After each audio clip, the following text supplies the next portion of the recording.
Olá pessoal, bem-vindos a mais um vídeo aqui do canal Paleoblog, o seu canal sobre paleontologia e o mundo pré-histórico. E no vídeo de hoje a gente vai falar sobre uma nova descoberta de um novo pterossauro brasileiro e que é o primeiro do tipo a ser encontrado aqui no Brasil. E cujo fóssil também esconde o segredo aí de um mal-estar de um provável dinossauro, certo?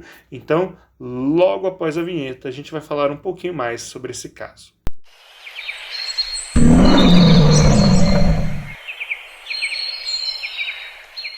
Pterossauria foi um grupo extinto de répteis voadores que habitaram a Terra durante a Era Mesozoica. Enquanto os dinossauros governavam a terra firme, o céu era o reino dos pterossauros. Nós temos fósseis de pterossauros literalmente em todos os continentes. E o Brasil é um dos locais no mundo mais importantes quando o assunto é pterossauros. Nós temos dezenas de espécies descritas e alguns dos fósseis de altíssima qualidade de pterossauros que a gente vê no mundo inteiro. E recentemente nós tivemos uma novíssima descoberta brasileira nessa área. Pois bem, então eu quero que vocês conheçam o Bactribu waridzia, ou Varidzia, que foi um pterossauro filtrador que habitou o Brasil por volta de 110 milhões de anos atrás, durante a Idade Albiana do Cretáceo Superior, e que é o primeiro do seu tipo encontrado aqui no país. O animal nos foi revelado em uma pesquisa publicada no dia 10 de novembro na revista Scientific Reports, de autoria de Rubi V. Pegas, do Museu de Zoologia da USP, Aline Guilard e Tito Aureliano, do Grupo de Pesquisa em Diversidade e Iquinologia e Osteohistologia, do Laboratório de Paleontologia da UFRN, William Bruno de Souza Almeida e Cláudia Aguilar Santos, do setor de Paleontologia do Museu Câmara Cascudo, em Natal, no Rio Grande do Norte, e Borja Olgado, da Universidade Regional do Cariri e Museu de Paleontologia Plasticidades Nuvens. Geralmente eu começo falando sobre o fóssil, onde ele foi descoberto e tal, e depois eu falo um pouquinho sobre o animal descrito. Porém, hoje eu vou fazer um pouquinho diferente. Eu vou começar falando sobre o animal e depois eu vou falar sobre as circunstâncias da descoberta desse fóssil, porque ela é uma curiosidade à parte. Pois bem, o que era o Bactribu waridzia? O Bactribu, ele foi um pequeno pterossauro da família Ctenocasmatidae, que é uma família de pterossauros filtradores que viveram na Europa, Ásia, América do Sul e do Norte entre o final do Jurássico e o fim do Cretáceo Inferior. Este é um grupo bastante curioso de pterossauros, devido aí à sua forma de alimentação. Boa parte dos pterossauros que a gente conhece eram muito provavelmente piscívoros, né? Capturando peixes ali, seja com bicos dentados, sejam com bicos desdentados, mas também a gente tem exemplos aí no registro fóssil de pterossauros insetívoros, carnívoros e até alguns herbívoros, né? Como é o caso dos tapejarídeos. E alguns desses pterossauros provavelmente podem ter sido até necrófagos, né? Se alimentando de carcaças de outros animais, assim como os urubus e os abutres fazem hoje em dia. E até terem sido generalistas, né? Então, é um predador que ia se aproveitar do que tivesse pela frente. Os Ctenomastide, porém, eles tinham um tipo de alimentação muito singular. Eles eram filtradores. Então, eles tinham bicos com formatos bastante estranhos, com vários dentinhos bem diminutos para filtrar pequenos animais aquáticos da água, como crustáceos minúsculos, por exemplo, né? Pequenos camarões, etc. Em alguns desses pterossauros, como é o caso do Bactribu e também do famoso Pterodaustro, né, que é ali da Argentina, esses dentes eles eram tão finos e numerosos que eles pareciam verdadeiros pentes na boca desses animais. Ou dentes de barbatanas lá daquelas grandes baleias filtradoras de hoje em dia, como é o caso da baleia jubarte, da baleia azul, né, e outras baleias do grupo dos misticetos, né. Alguns até chegam a comparar esses pterossauros um pouco com flamingos, né, que também são animais filtradores e são aves voadoras, né.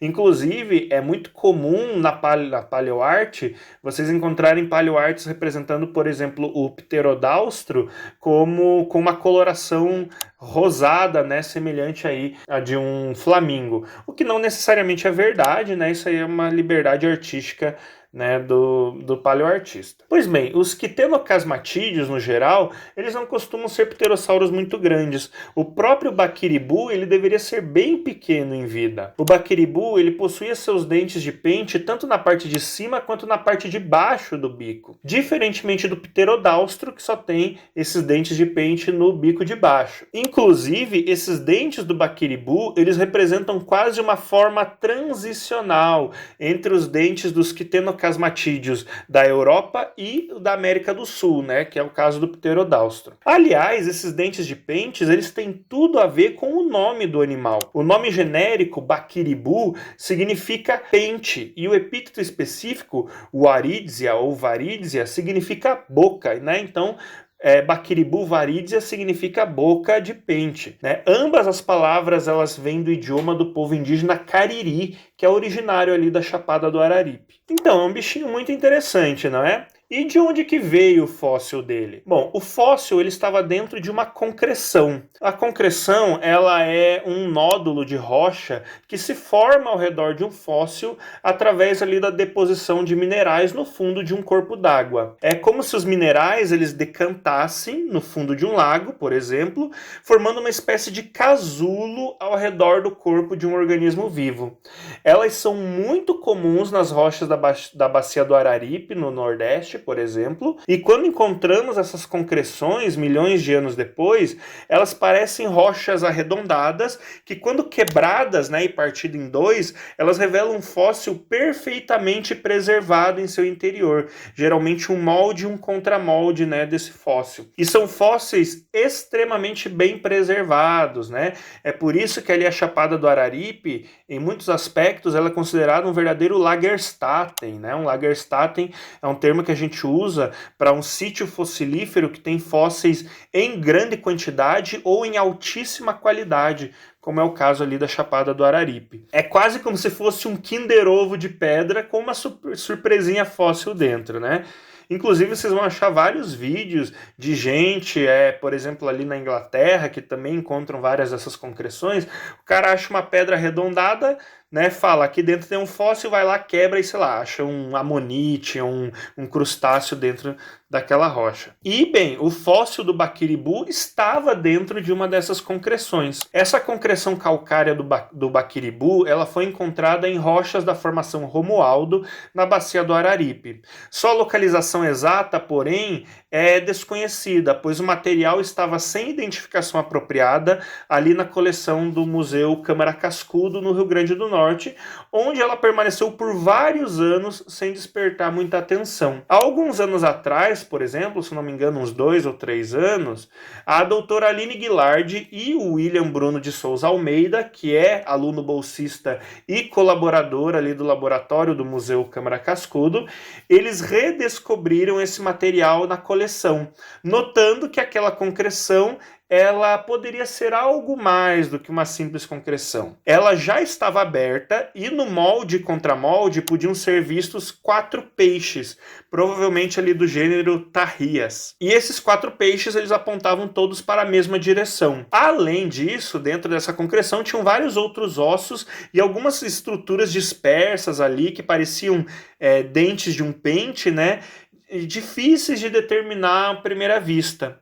Então foi aí que os estudos começaram. E o estudo dessa concreção, então, não só encontrou os restos desses 4 peixes, como também ossos de não um indivíduo, mas 2 indivíduos de baquiribu, ou seja, 2 desses pterossauros numa única concreção. Além disso, os pesquisadores eles também descobriram algo bastante peculiar. Essa concreção não era uma simples concreção, ela era um regurgitólito. Um regurgitólito é um vômito fossilizado de algum animal. Sim, nós temos registros fósseis de vários regurgitólitos aí pelo mundo, né? E aparentemente a concreção em que o baquiribu e esses peixes foram encontrados seria um regurgitólito, né? Então o vômito de algum animal. É possível inferir isso por alguns motivos, né? Então os restos dos peixes e o pterossauro eles estavam densamente empacotados juntos, com os ossos dos pterossauros fragmentados, mas semi-articulados, ou seja, mesmo quebrados, os ossos estavam basicamente em posição de vida, né, mesmo estando quebrados, e não separados como seria o comum de acontecer caso os animais tivessem morrido de uma outra forma. Além disso, os peixes eles estavam apontados todos para uma mesma direção, indicando que eles foram engolidos de forma semelhante. Então, animais piscívoros, principalmente aves e alguns répteis, eles costumam engolir os peixes sempre da mesma posição, com a cabeça primeiro. Por que isso? Com a cabeça primeiro, eles impedem que espinhos ou que os espinhos das barbatanas dos peixes, eles danifiquem o trato intestinal conforme o peixe ele vai ser engolido, né? Então eles engolem com a cabeça primeiro. Se eles engolissem pela cauda primeiro, seria muito fácil das barbatanas do peixe, que geralmente tem espinhos, elas se abrirem e rasgarem a garganta do bicho conforme ele está engolindo esse material. Então isso explicaria a posição idêntica desses peixes. Coisas que são regurgitadas, elas geralmente são cobertas por uma camada de muco, e esse muco impede que os materiais presentes no vômito se dispersem facilmente, o que explicaria como todo esse material se manteve junto numa mesma estrutura, formando uma mesma concreção. Além disso, não há sinais aparentes de corrosão por ácido estomacal nos fósseis, o que indica que os pterossauros e os peixes eles foram vomitados pouco tempo depois de terem sido comidos. Então alguma coisa nessa refeição não fez muito bem para esse predador. E quem é que poderia ter comido esses animais? De acordo com os pesquisadores, o predador mais provável para tê-los comido e passado mal é um dinossauro terópode espinosaurídeo. É um animal de grande porte, com volume estomacal suficientemente grande para comportar essa refeição e cuja presença na região, nesse momento, é confirmada através de fósseis. Além disso, a alimentação baseada em peixes ela já é bastante conhecida para espinosaurídeos, né? A gente já tem vários exemplos fósseis aí de espinosaurídeos que comeram peixes ou de peixes que têm marca de mordida de espinosaurídeos, além deles terem adaptações para serem animais principalmente piscívoros, né? E não só isso, na mesma formação, na formação Romualdo, já foi encontrada uma vértebra de pterossauro perfurada por um dente de espinosaurídeo, indicando que esses dinossauros eram sim capazes de predar pterossauros, ou ao menos aproveitariam uma carcaça de pterossauro dando sopa ali. A concreção em que o Baquiribu foi descoberta, ela foi dividida em duas partes, né? Como eu falei, então um molde e um contramolde. Uma das metades ela ficará guardada no acervo do Museu Câmara Cascudo, em Natal, enquanto a outra metade será entregue aos cuidados ali do Museu de Paleontologia Plácido Cidade Nuvens, em Santana do Cariri, Ceará. Então essa é uma descoberta muito interessante, é uma descoberta muito legal, principalmente por ser, primeiro, né, um pterossauro, um tipo de pterossauro que a gente ainda não tinha descoberto aqui no Brasil. O Brasil que é o paraíso dos pterossauros, né? A gente tem diversas espécies aí, de diversos grupos diferentes, né, descobertos aqui no país. E agora, inclusive, né, um quistenocasmatídeo. Então não é só interessante a gente ter descoberto desse pterossauro, como também o fato dele ter sido encontrado num regurgitólito, né? Então num vômito fossilizado, né? Que é algo raro, mas que acontece. A gente tem outros registros de regurgitólitos, né? A gente tem registros de coprólitos também, né? De fezes fossilizadas.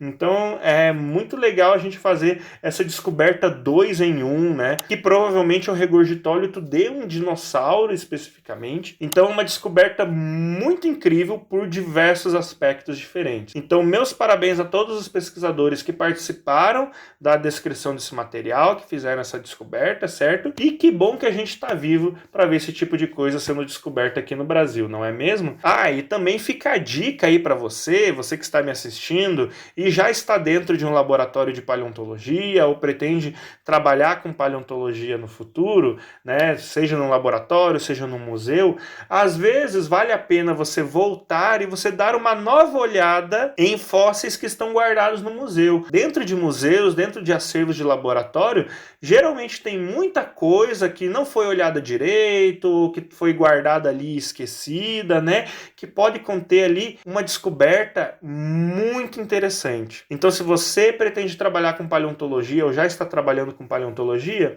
às vezes vale a pena você visitar aí o acervo do seu laboratório, o acervo do seu museu e dar mais uma olhada ali naquele material que o pessoal não presta tanta atenção. Às vezes você vai ter um material muito interessante apenas aguardando para você descobri-lo, certo? Então era isso. Muito obrigado aí pela sua atenção. Fico muito feliz por você ter acompanhado mais um vídeo aqui do canal Paleoblog. E se você assistiu esse vídeo até o final, para provar que você assistiu esse vídeo até o final, deixe aí nos comentários boca de pente, para eu ter certeza que vocês, né, me acompanharam aí até o finalzinho desse vídeo. E, de novo, agradecer aí a sua presença, agradecer aí o seu view. Não se esqueça de se inscrever aqui no canal se você ainda não está inscrito, apertar o sininho aí para você receber a notificação de novos vídeos que vão ser publicados aqui no canal. E também não se esqueça de curtir o vídeo, comentar aí se você gostou e compartilhar esse vídeo aí com seus amigos, familiares, conhecidos, inimigos, com todo mundo que você conhece. Deixar mais uma vez os meus parabéns a todo mundo que participou da descoberta do Baquiribu e desse regurgitólito desse dinossauro, certo? Muitos deles eu conheço, muitos deles, né, são aqui do laboratório onde eu estou trabalhando. Então, meus parabéns, galera. Um beijo, um abraço para vocês e até uma próxima.